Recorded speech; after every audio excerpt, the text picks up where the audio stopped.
संविधान में विशेष राज्य का दर्जा जैसा कोई शब्द है? क्या बिहार को विशेष राज्य का दर्जा मिल पाएगा? जम्मू कश्मीर की अगर हम बात करें तो आप लोगों को पता ही है, उग्रवादियों और भारतीय सैनिकों के मध्य में आए दिन संघर्ष और क्षेत्र बना हुआ है। वो आज बेशक केंद्र सरकार का कहना है कि वो किसी राज्य को विशेष आर्थिक पैकेज तो दे सकता है। विदित हो कि इससे पहले 2013 में बिहार ने भी विशेष राज्य का दर्जा देने की मांग की थी। विशेष राज्य का दर्जा मिलने के लिए बिहार को किन किन पैमानों पर खड़ा उतरना होगा? नमस्कार, स्वागत है आपका खबर फर्स्ट में। मैं आशुतोष। इधर देश में जिस मुद्दे की सर्वाधिक चर्चा हो रही है वो है विशेष श्रेणी राज्य यानी कि स्पेशल कैटेगरी स्टेटस स्टेट का दर्जा देने की मांग। इस मुद्दे पर बिहार सरकार और केंद्र सरकार के बीच अब ठन गई है। आज हम आपको इस मुद्दे की सारी डिटेल्स में बताएंगे, हर कहानी, हर इसके पीछे का राज आपको डिटेल्स में बताएंगे कि विशेष राज्य का दर्जा है क्या? क्या संविधान में विशेष राज्य का दर्जा जैसा कोई शब्द है? क्या बिहार को विशेष राज्य का दर्जा मिल पाएगा? विशेष राज्य का दर्जा मिलने के लिए बिहार को किन किन पैमानों पर खड़ा उतरना होगा? क्या नीतीश कुमार की मांग जायज है? इन सारे सवालों का जवाब आप इस वीडियो में मिलेगा।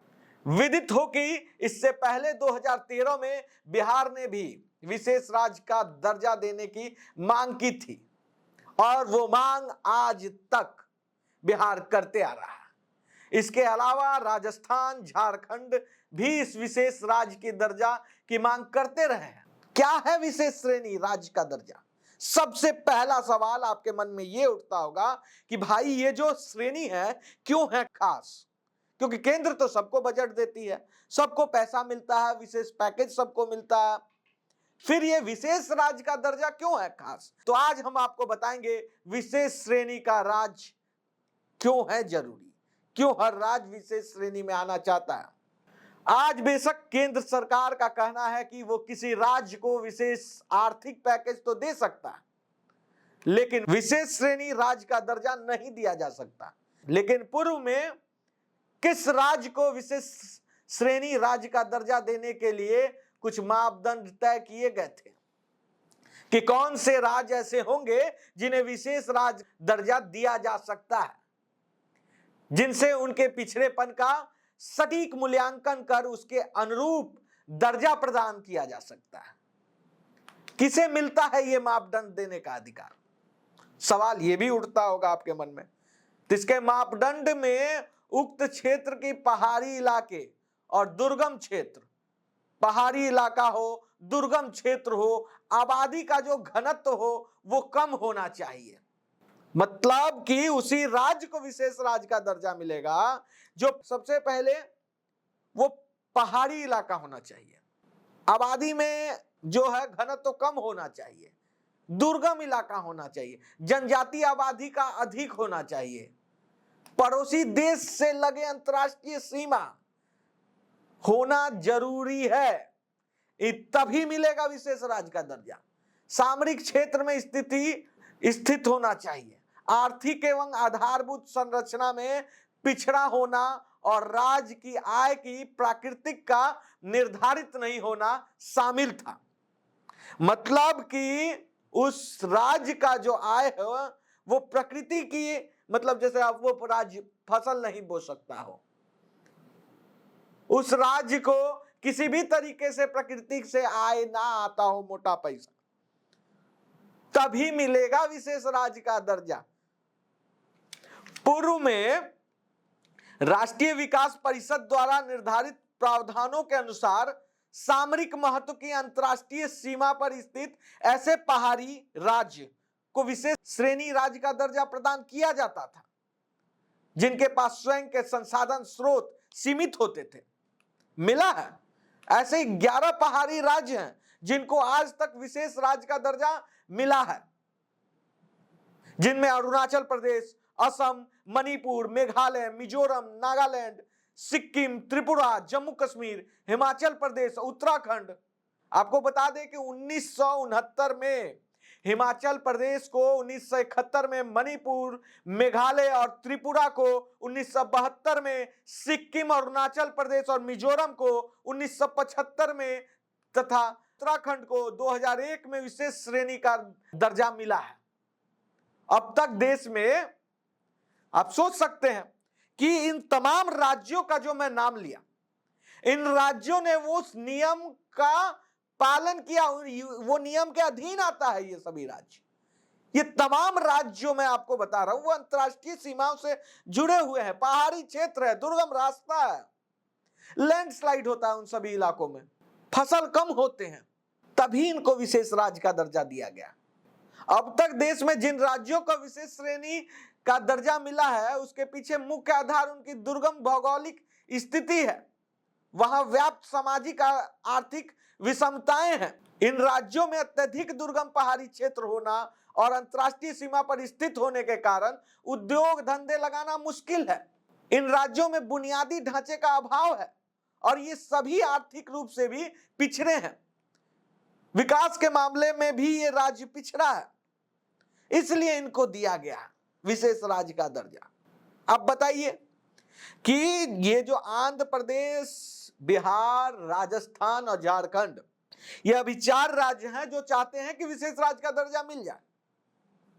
तो मैं बताऊंगा कि इस बार बिहार को विशेष राज्य का दर्जा मिल रहा है कि नहीं इसी वीडियो में। लेकिन उससे पहले ये तो आप जान जाएं कि किन किन राज्यों को क्या नियम कानून है विशेष राज्य का दर्जा देने का। और सबसे पहले अब ये जानेंगे कि विशेष राज्य का दर्जा मिलने से भाई राज्यों को लाभ क्या होता है।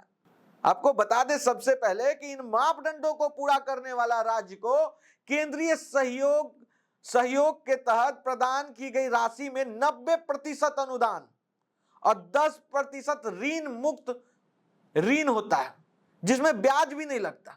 ये जो 10% ऋण होता है, इसमें ब्याज नहीं लगता है।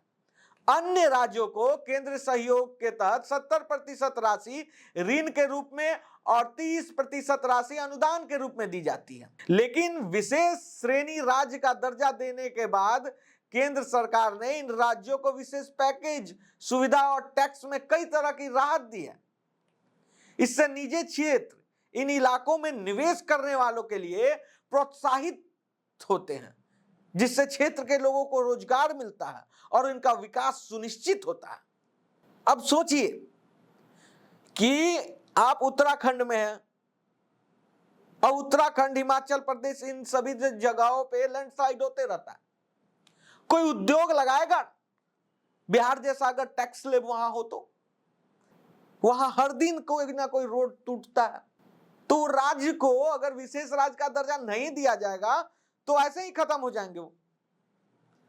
इसीलिए विशेष राज्य का दर्जा की मांग कर रही है ये सभी राज्य, 4 राज्य जो है, क्योंकि 90% अनुदान राशि होता है और 10% जो ऋण मिलता है उसमें ब्याज नहीं लगता।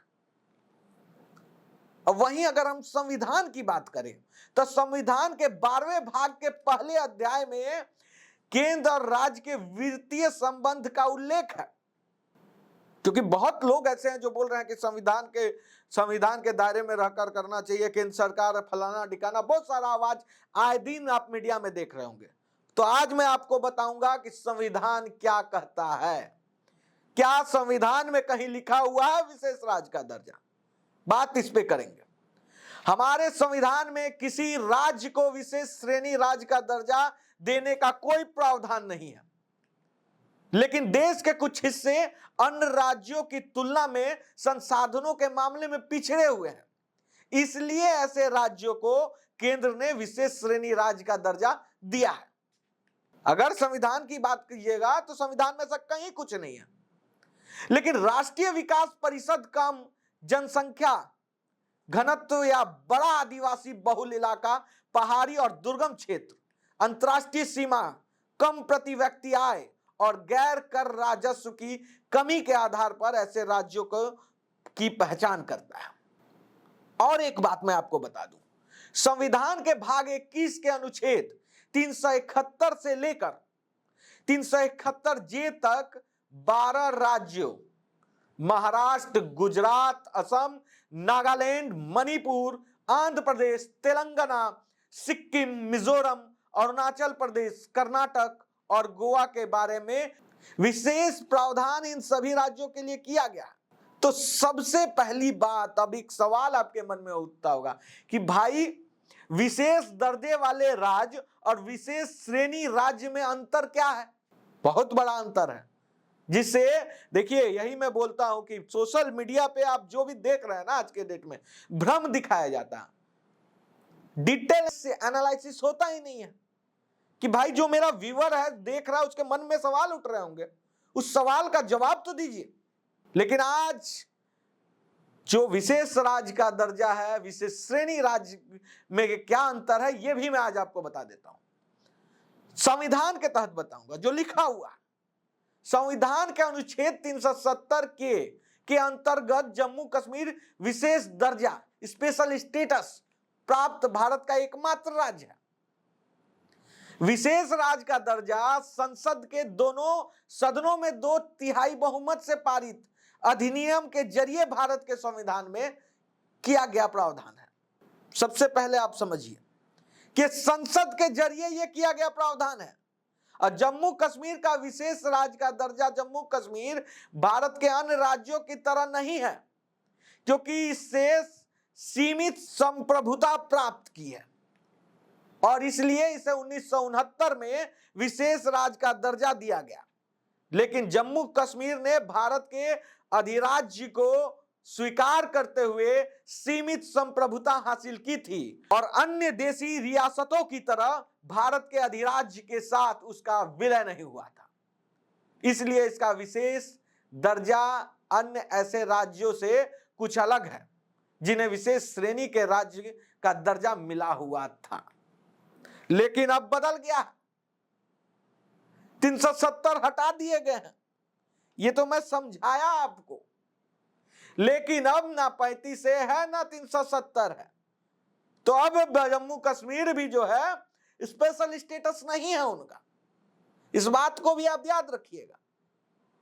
ये तो मैं इसलिए बता दिया क्योंकि बातें आई तो मुझे लगा कि बता देना चाहिए। लेकिन अब सभी विशेष राज्य के दर्जे हैं। जम्मू कश्मीर भारत का हमारा अभिन्न अंग है। अब चलते हैं देश के अन्य राज्यों में।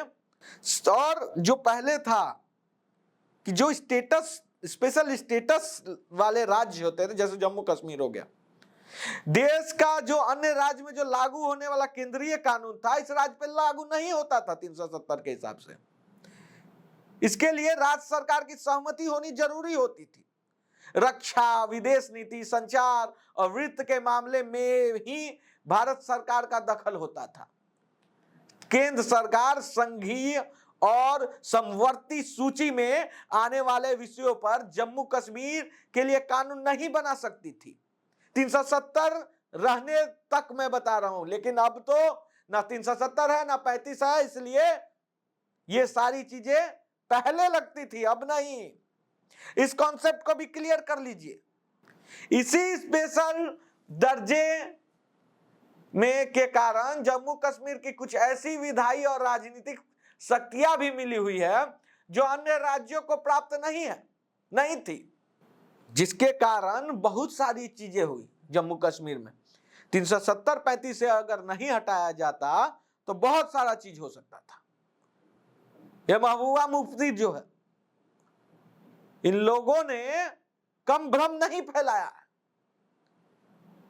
और मैं शुक्रगुजार हूं पिछले मोदी जी का, जिन्होंने 370-35 से हटाया अमित शाह का। इस बार तो थोड़ा मजबूर दिख रहे हैं वो लोग। और जिन भी राज्यों को विशेष राज्य का दर्जा मिला है, उनका अंतर्राष्ट्रीय सीमा चीन और पाकिस्तान से लगता है। कहीं ना कहीं अंतर्राष्ट्रीय सीमा लगता है, तभी है।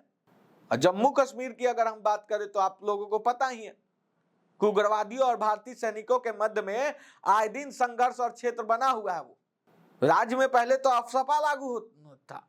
अब हम बात करते हैं जम्मू कश्मीर के बाद उत्तर पूर्व, नागालैंड, असम, अरुणाचल प्रदेश, मणिपुर, मेघालय, सिक्किम और त्रिपुरा तथा हिमाचल प्रदेश और उत्तराखंड के विशेष श्रेणी के राज्य का दर्जा प्राप्त है, जिसके तहत इन्हें न केवल केंद्रीय वित्तीय और आर्थिक सहायता ही मिलती है। गाडगिल फार्मूला क्या है, यह भी जानना जरूरी है। गाडगिल फार्मूला क्या है? तीसरी पंचवर्षीय योजना, यानी 1961 से 66 तक और फिर 1966 से 1969 तक केंद्र के पास राज्यों को अनुदान देने का कोई निश्चित फार्मूला नहीं था। उस समय तक केवल योजना आधारित अनुदान ही दिए जाते।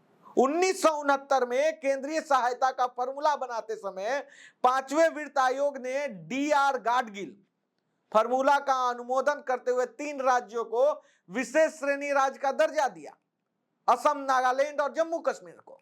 इसका आधार था इन राज्यों का आर्थिक पिछड़ापन, दुरूह भौगोलिक स्थिति और वहां व्याप्त सामाजिक समस्याएं।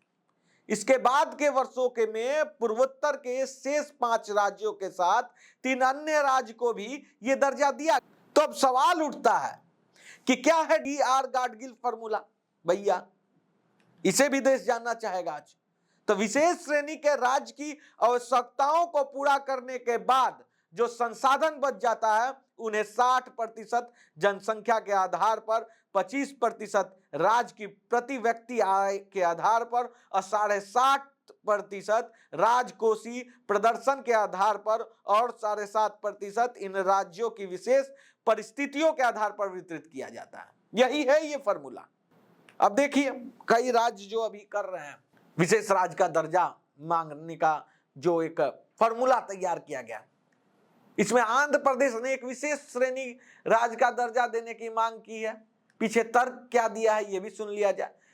आंध्र प्रदेश ने ये तर्क दिया है कि हैदराबाद और तेलंगाना की राजधानी बनने के बाद इससे राजस्व की काफी नुकसान हुआ है। हैदराबाद से अविभाजित आंध्र प्रदेश को लगभग 75,000 करोड़ रुपए प्रतिवर्ष राजस्व प्राप्त होता था। आंध्र प्रदेश का यह तर्क है कि उसे पोलावरम परियोजना और नई राजधानी अमरावती के लिए भी वित्तीय सहायता चाहिए, दिया जाना था। विशेष दर्जा तत्कालीन केंद्र सरकार के राज्य के विभाजन के बाद आंध्र प्रदेश के सभी क्षेत्र, विशेषकर सीमांग की समस्या दूर करने के लिए विशेष श्रेणी राज्य का दर्जा देने की बात कही थी, जिसे विपक्ष ने भी समर्थन प्राप्त था। लेकिन केंद्र सरकार ने इसके दलील को नहीं माना क्योंकि नियम में ही नहीं था और विशेष पैकेज दिया गया, जिसके कारण आपको पता है कि टीडीपी के साथ गठबंधन भी टूट गया था। अब सेम स्थिति, मैं इतना जो आपको बताया, बिहार को अब मिलना चाहिए कि नहीं, ये सवाल है। तो भैया बिहार, सबसे पहली बात कि पहाड़ी इलाका बिहार में उतना है नहीं, दुर्गम इलाका भी नहीं है। अब बिहार का स्रोत क्या है? मुख्यतः तो कृषि है, उद्योग नहीं है, पिछड़ा भी है। कुछ सीमाएं ऐसे हैं जो टच करती है अंतरराष्ट्रीय सीमाएं, लेकिन वो किन देशों के साथ करती है ये भी देखने वाली बात होगी। तो ऐसे स्थिति में, मौजूदा स्थिति में बिहार को विशेष राज्य का दर्जा मिलते मुझे नहीं दिख रहा। हाँ, बिहार में बाढ़ आता है तो क्षतिपूर्ति आप ले सकते हैं, स्पेशल पैकेज ले सकते हैं, इसके लिए केंद्र सरकार इसके लिए मान जाएगी। बिहार के नेताओं को मांगने नहीं आता। बिहार के नेता वो मांगते हैं जो इन्हें नहीं मिलने वाला, नियम में ही नहीं है, लेकिन पब्लिक को बरगलाना है कि भैया विशेष राज्य का दर्जा मोदी जी से मांग रहे हैं, विदेश मोदी जी दे नहीं पा रहे हैं, बिहार को ठग रहे हैं। भैया नियम कानून भी तो जान लीजिए, मिलना चाहिए या नहीं, नियम के तहत बिहार फिट बैठता है कि नहीं विशेष राज्य का दर्जा प्राप्त करने के लिए। नहीं फिट बैठता है तो कैसे मिलेगा? लेकिन यहाँ पे तो पब्लिक सेंटिमेंट के साथ खेलना है। विशेष पैकेज लीजिए, उसके बाद आप एक रोड मैप दीजिए केंद्र सरकार को कि बिहार को स्पेशल पैकेज ऐसा चाहिए जिसमें हम उद्योग लगाएं, जिसमें हम अपना इंफ्रास्ट्रक्चर बिल्ड करें, जिसमें हम अपना बेस्ट क्वालिटी का एजुकेशन सिस्टम बनाएं। हेल्थ सेक्टर के लिए अलग स्पेशल पैकेज मांगिए, इंफ्रास्ट्रक्चर डिपार्टमेंट के लिए अलग मांगिए स्पेशल पैकेज, नहीं दे रहा है लोग। तो एग्रीकल्चर के लिए अलग मांगिए स्पेशल पैकेज। एक मांगने का तरीका बदलिए, जरूरत है ये, ना कि विशेष राज्य का दर्जा में जो आपने 11 साल बर्बाद कर दिया और आपको आज तक नहीं मिला, तो वो कभी अगले भी 11 साल में नहीं मिलने वाला है, क्योंकि नियम के तहत आप फिट नहीं बैठ रहे हैं। बिहार को स्पेशल पैकेज मिलना चाहिए और वो भी ये लोग पैकेज मांगेंगे जब जो मंत्री हैं, चीफ मिनिस्टर है, उनको एक रोड मैप बनाइए, अच्छा सा पैकेज बनाइए, हर विभाग के लिए स्पेशल पैकेज मांगिए। और उसके बाद अगर केंद्र सरकार नहीं देती है तो विधानसभा का चुनाव नजदीक है, हम जवाब जरूर देंगे। ऐसे ही तमाम बड़ी खबरों के लिए कोई भी डाउट हो, अब मुझे नहीं लगता है कि विशेष राज्य का दर्जा को लेकर हमारे जो भी व्यूअर्स हैं उन्हें कोई दिक्कत होगी। अगर ये वीडियो आपको अच्छा लगा हो तो लाइक शेयर सब्सक्राइब जरूर कीजिएगा। जय हिंद।